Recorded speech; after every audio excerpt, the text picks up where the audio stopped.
The vase shattered against the marble. Glass scattered across the counter. One shard landed in Amara's palm. She didn't feel it until she saw blood. Pain always came later. Marcus made sure of that.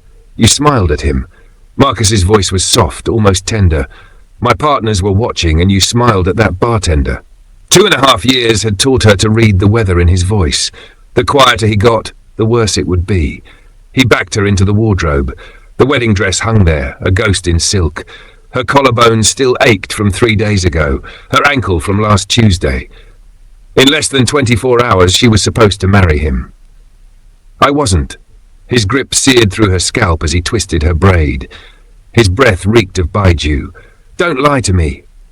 She knew better than to argue. Her makeup bag sat on the vanity, 3 shades of concealer, light to full coverage. She knew which situations required which. The long-sleeved blouses hung in her closet despite Seoul's summer heat.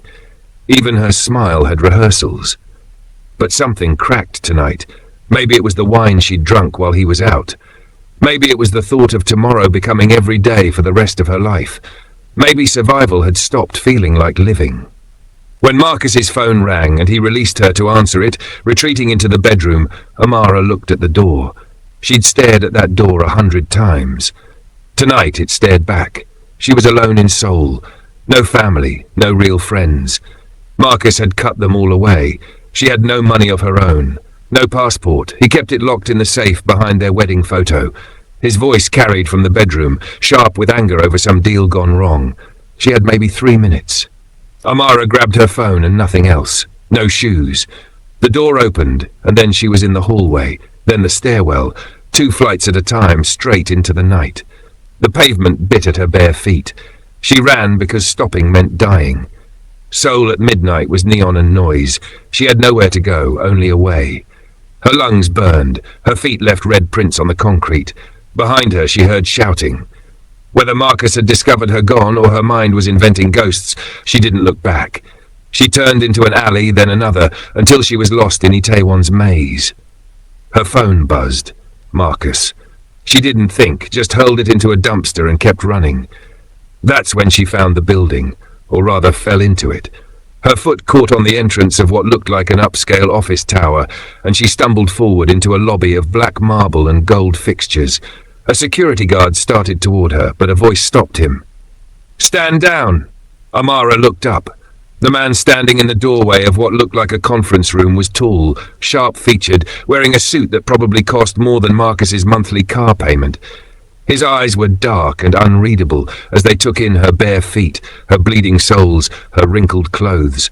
The guard hesitated, eyes flicking to her feet, blood pooled beneath her toes. The man's voice cut through again, calm, but with the weight of command.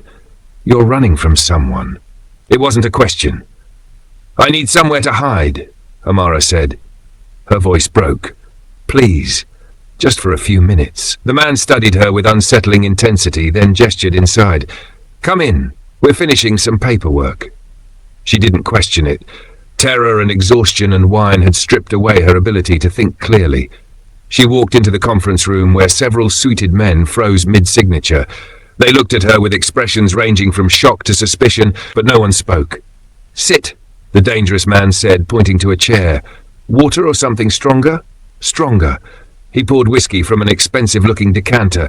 Her hands shook so badly she almost spilled it. She tried to drink, but most of it trembled onto her wrist. He refilled her glass without comment. "What's your name?" "Amara." Lee Jun-ho. He didn't offer a handshake, just watched her like he was cataloguing every bruise, every tremor. "Who are you running from?" "My fiancé." She paused. "Not anymore." Lee Jun-ho sat across from her. His gaze never left her face, and for the first time all night, Amara felt truly seen, not just observed, but understood in a way that made her skin prickle. "Does he know where you are?" "No." "Will he find out?" She thought of the phone in the dumpster. "Eventually." "Does he keep your passport, or just threaten to?" Amara's fingers tightened around the glass. "How did you? I know men like him." Fuck. His tone carried no emotion. "They're cowards. They choose women they think won't fight back." One of the other men at the table cleared his throat. "Jun-ho, we really need to finish these. It can wait." Lee Junho's eyes stayed locked on Amara, and the room fell silent in a way that made it clear who held power here. "So what's your plan? You can't go back. Men like him don't stop." "I don't have a plan," she whispered. Her voice was raw, shredded from running. "No money, no passport, nothing." "Everyone's got something left," Lee Junho said. He leaned back, eyes unreadable. "The trick's knowing what it is." He set the bottle between them. "Finish the drink. Protection always costs something. And if you want to know the price, hit subscribe. This story's just getting started." Through the alcohol-induced haze, warning signals began firing in Amara's consciousness. "What exactly are you suggesting?" "I'm suggesting I can shield you, provide accommodation, ensure your former fiancé never lays hands on you again." He paused deliberately. "For a price, naturally. I already explained I have no money. Your money holds no interest for me." Lee Junho slid documentation across the polished surface. "What I require is your signature on these papers." Amara examined the documents. The Korean characters performed a chaotic dance before her vision. "What is this? A contract of sorts. Sign it and you fall under my protection. Nobody will dare touch you. You'll have access to everything you need. And your compensation? A wife." The word detonated in the space between them like an explosive device. Amara released a sound somewhere between laughter and hysteria. "You cannot be serious right now. Business is the only thing I take seriously." Lee Junho's expression remained carved from stone. "I require a wife for specific business purposes. You require protection. It's a mutually advantageous arrangement by any measure. You've lost your mind completely.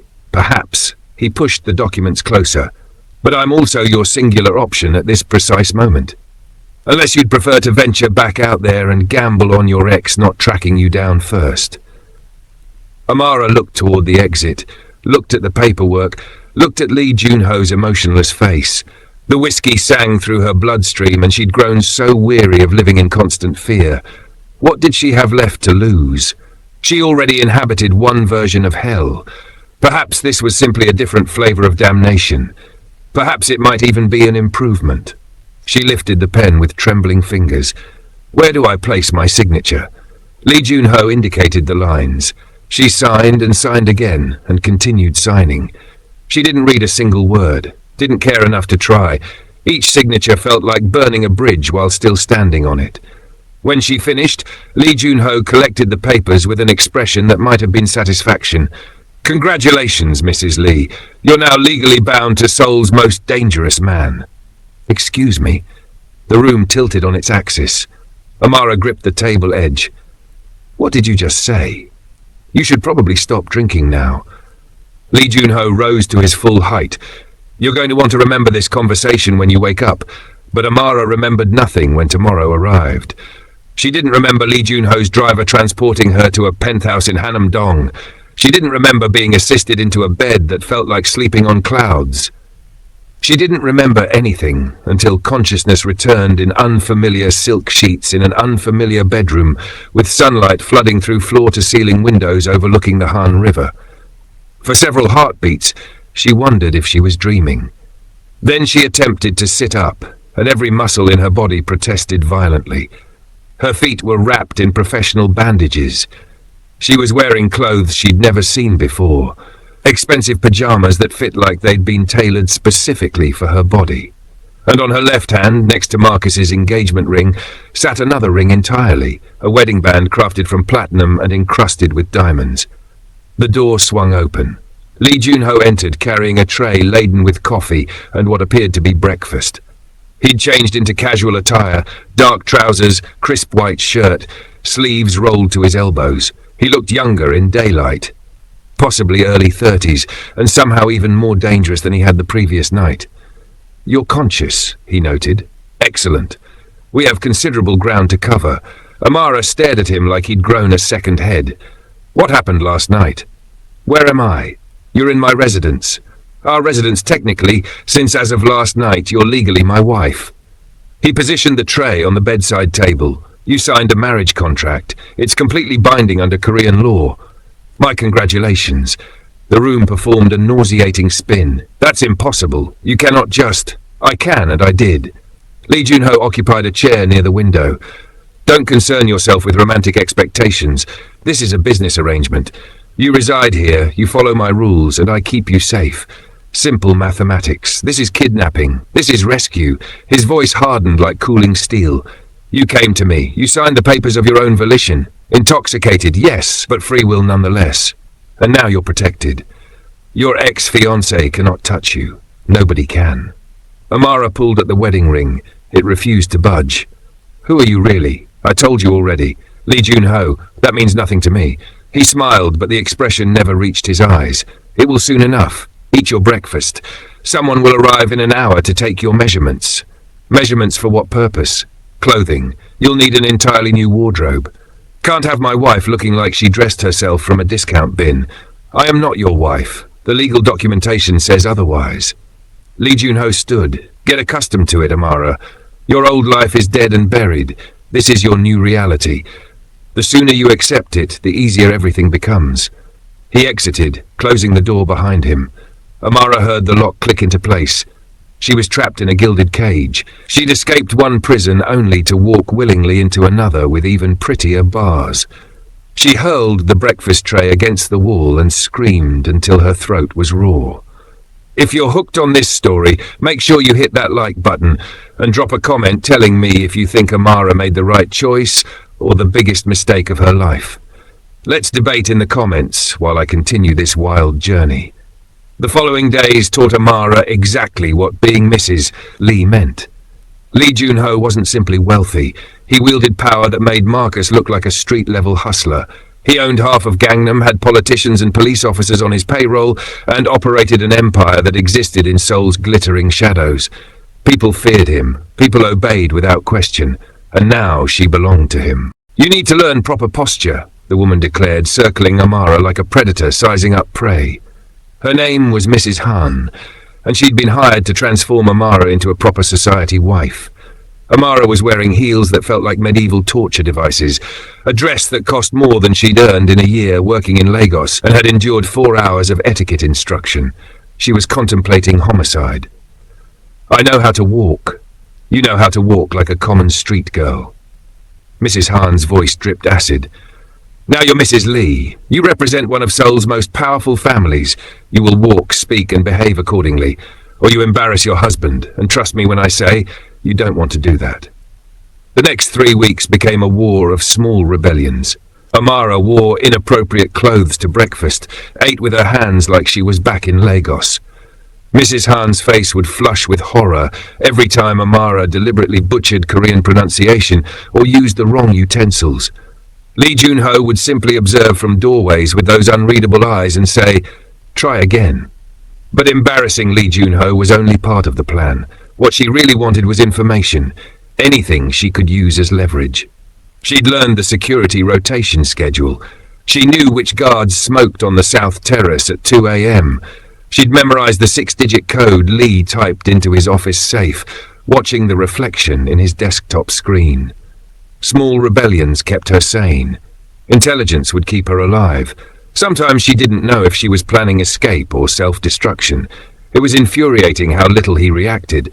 He'd simply observe her with those dark, unreadable eyes and state, "Try again." What proved even more infuriating was her inability to leave. The penthouse occupied the top floor, 40 stories above street level. Security personnel were everywhere. Her passport resided in Lee Jun-ho's safe, exactly like it had been in Marcus's. She'd traded one cage for another, except this cage featured superior furniture. 4 weeks into her captivity, Lee Jun-ho summoned her to his office. "Tomorrow evening, there's a charity gala," he stated without glancing up from his laptop. "You'll accompany me." "I'd rather consume broken glass." "That can be arranged, but it would be a waste of Mrs. Han's efforts." He finally looked at her.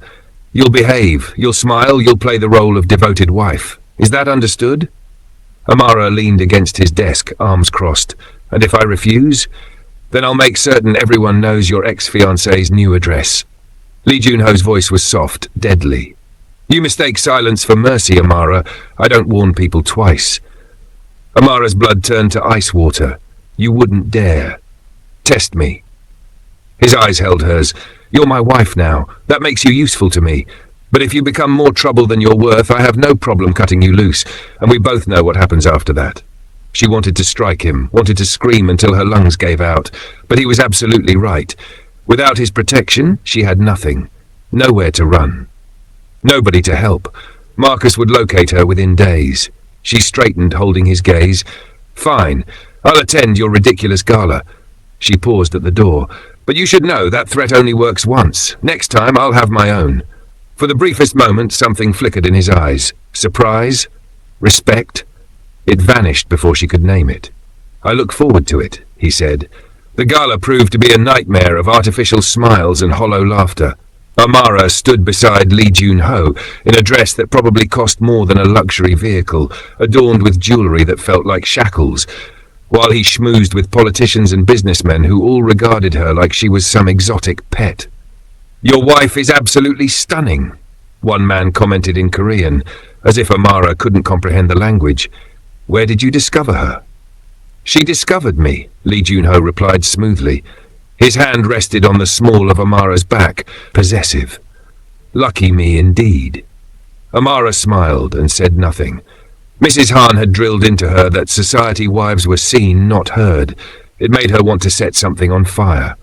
Halfway through the evening, while Lee Jun-ho was deep in conversation with an obvious politician, Amara excused herself to the restroom.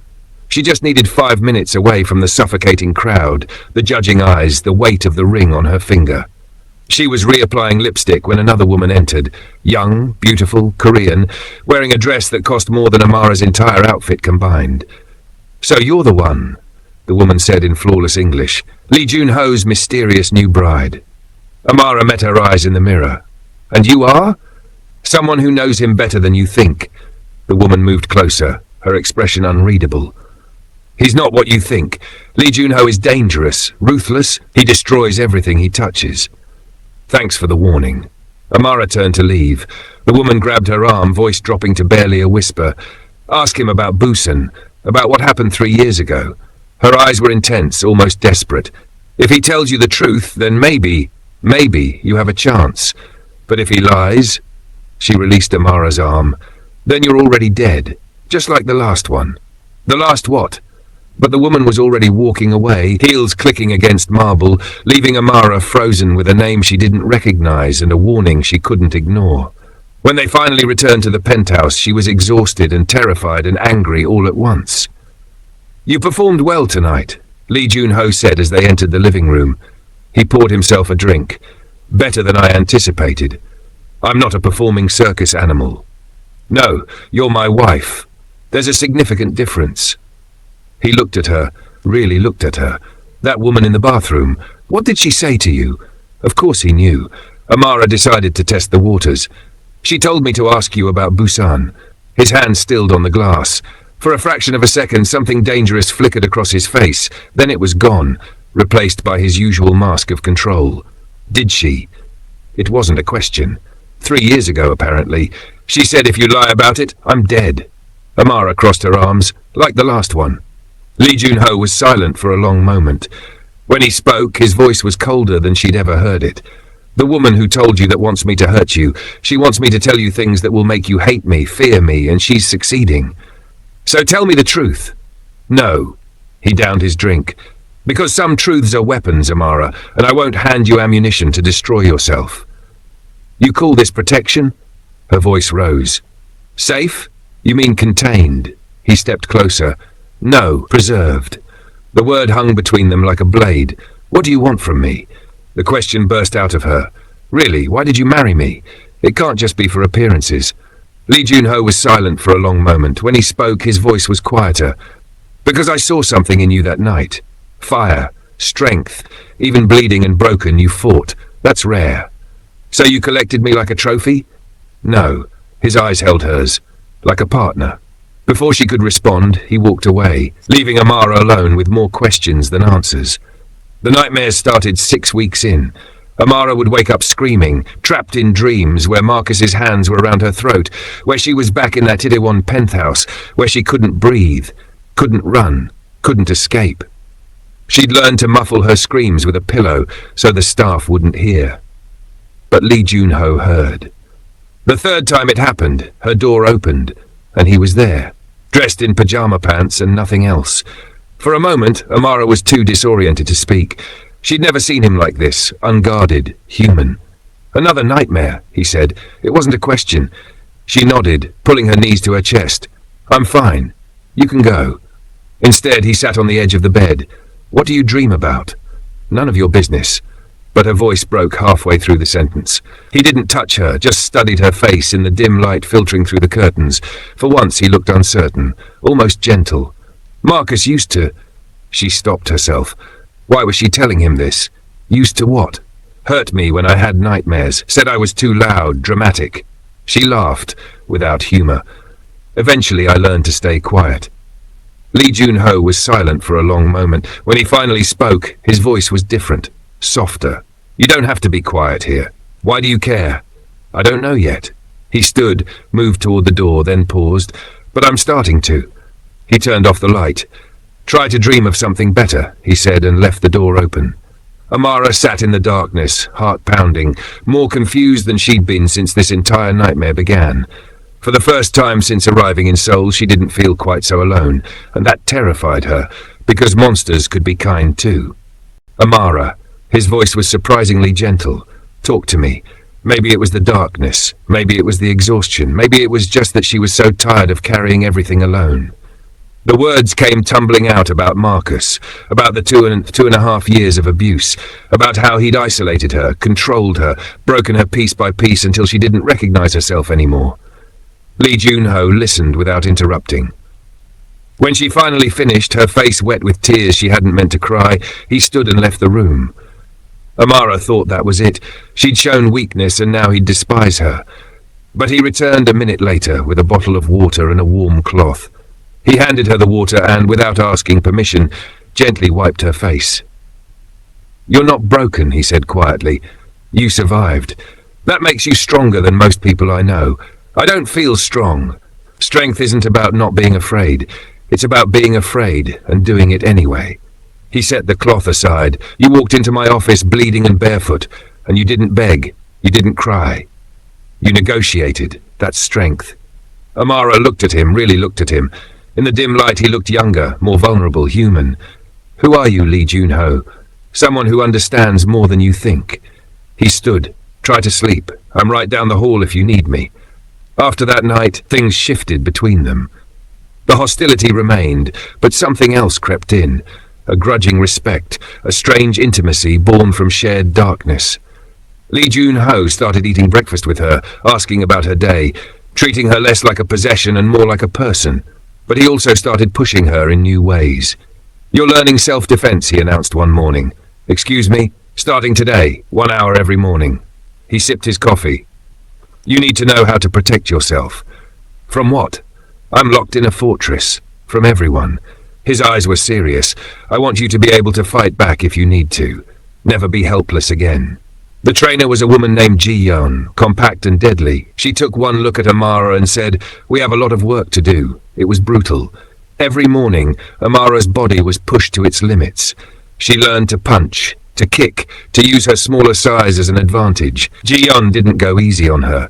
Neither did Lee Jun-ho when he occasionally joined the sessions, moving with a lethal grace that made Amara realize exactly how dangerous he truly was. Again he said as Amara attempted to break his hold for the 6th time. "I can't." "Yes, you can." His voice was hard. Again. She tried, failed. He didn't release her. "What would you do if I was Marcus right now? If I was hurting you?" Something snapped in Amara. She twisted, drove her elbow back into his ribs, and when he loosened his grip in surprise, she spun and brought her knee up hard. Lee Jun-ho blocked it, but barely. "Better," he said, a hint of approval in his voice. "Use your anger. Make it a weapon." Over the following weeks, Amara felt herself changing. Her body grew stronger, leaner. She walked differently, held herself differently. The fear that had lived in her bones since Marcus started to fade, replaced by something sharper, fiercer. And her relationship with Lee Jun-ho grew more complicated. They'd have breakfast together, trading barbs and occasional laughter. He'd ask her opinion on business matters, genuinely listening to her answers. At night, they'd sometimes sit on the terrace overlooking Seoul, drinking wine and talking about everything and nothing. But there were also moments of tension when his hand would linger on her waist at an event. When she'd catch him watching her with an expression she couldn't read, when the air between them would charge with something dangerous and electric. One night, after a particularly grueling training session, Amara found Lee Jun-ho in his office, staring at his computer screen with an expression she'd never seen before. Worry. "What's wrong?" she asked from the doorway. He looked up. Surprised. Nothing. Business. Liar. She walked in, closed the door. "Tell me." For a moment, she thought he wouldn't. Then he leaned back in his chair, exhausted. "There's a war brewing between my organization and a rival group. People are going to die. Can you stop it? I can win it." He met her eyes. That's different. Amara didn't know what made her do it, but she moved behind him and placed her hands on his shoulders. He tensed, then slowly relaxed as she worked at the knots in his muscles. "You're not as terrible as you pretend to be," she said quietly. "Don't be so sure." But his voice lacked its usual edge. They stayed like that for a long time, neither speaking, until finally Lee Jun-ho reached up and caught one of her hands. He didn't say anything. Didn't need to. The moment said everything. 3 months into their arrangement, Lee Jun-ho had to leave Seoul for business. 10 days in Tokyo, he said. Amara pretended she didn't care, but she found herself missing him, missing their morning sparring sessions, missing their evening conversations, missing the strange, complicated thing that had grown between them. She was painting something she'd started doing to pass the time when her phone rang, a Korean number she didn't recognize. "Hello? Amara." The voice made her blood freeze. "Marcus. Did you really think you could hide from me forever?" Her hand shook.